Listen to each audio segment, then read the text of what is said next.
Welcome to the Right Guard Extreme Challenge. The name of this challenge is called Scarecrow. The welterweight will be paired up with a heavyweight from your team. You'll be required to make revolutions around that heavyweight's body. The team that achieves the most revolutions is the team that wins the challenge. Team Hughes, put your first pair out there. Let's start. Let's have a good challenge. Let's go, boys. Here we go.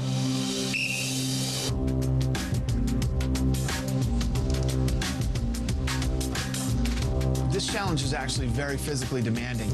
This comes from jiu-jitsu. One.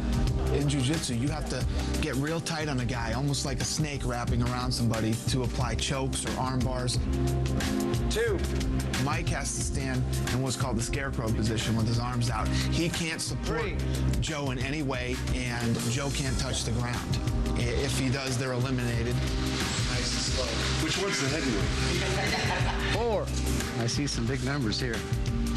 I'm sitting there thinking, I want to win this competition because I don't want to get picked. I'm looking at George thinking he's a Brazilian black belt doing jiu-jitsu longer than me, and I have to perform. 20. Mike and Joe, they're both a lot like me. They're both self-motivated people. I knew if I had to put my faith in two people, it was going to be Joe and Mike. Guys, we're going to need over 100. They've got their smallest welterweight going against their biggest heavyweight.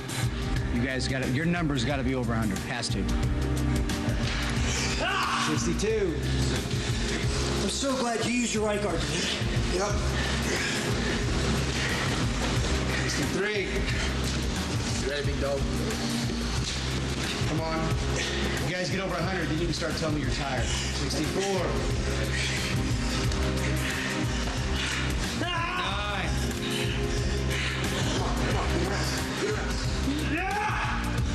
Yeah! 100. I'm 101. You want more than that? You know George is going to do that. You can do that, George? You guys stop there. They'll do more than that. They will. One time. Come on, you're safe back there. You're safe back there. 27. You got to hit 200 now as close as you guys are.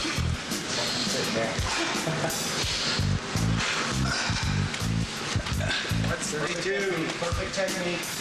So how many are you going to do, Georgie? I'll just manage yourself. Really?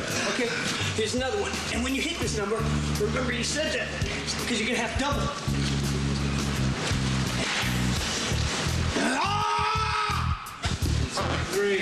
You guys four.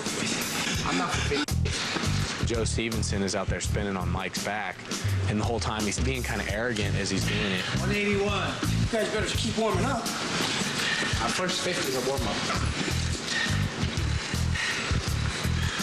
No doubt in my mind, Rich just told George to shut up. Grow some biceps. My team, they viewed that as Joe showboating, and Rashad was like, well, I just can't believe that Matt would say something to me about that, but not reprimand Joe. 89. It didn't seem to bother Matt that Joe was showboating. Hey, George.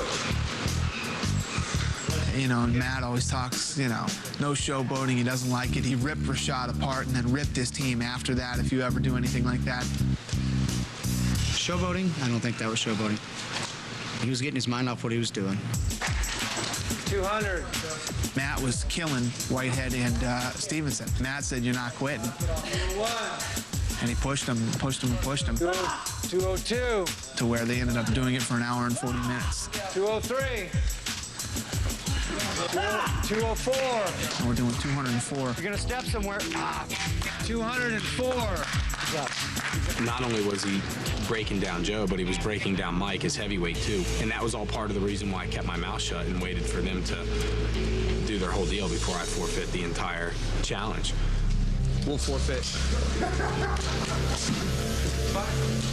Me and Rich have never forfeit anything in our lives. I do not understand what is going on. The idea of losing the challenge to their team once again, it just drives me crazy. Where's your bag? Forfeit is for cowards, dude. Well, they better pick me or I'm gonna be pissed. I wanna fight somebody. I wish I could do without the bottle throw. Sorry. Don't sorry me. Don't do that. I know. Don't do that. It's a safer bet this way. My welterweights are fresh. They have 2 welterweights that didn't even compete today. You're right. It's the smartest thing to do from a coach's point of view. Don't you worry about it. Rich got to go last, and he forfeited. So he let Matt destroy his whole team. Mike Whitehead's back was sore for days, and Joe Stevenson was sore for days, and Rich kept all his guys fresh. Medic, where's Medic at? Need ice. I think it was a huge advantage.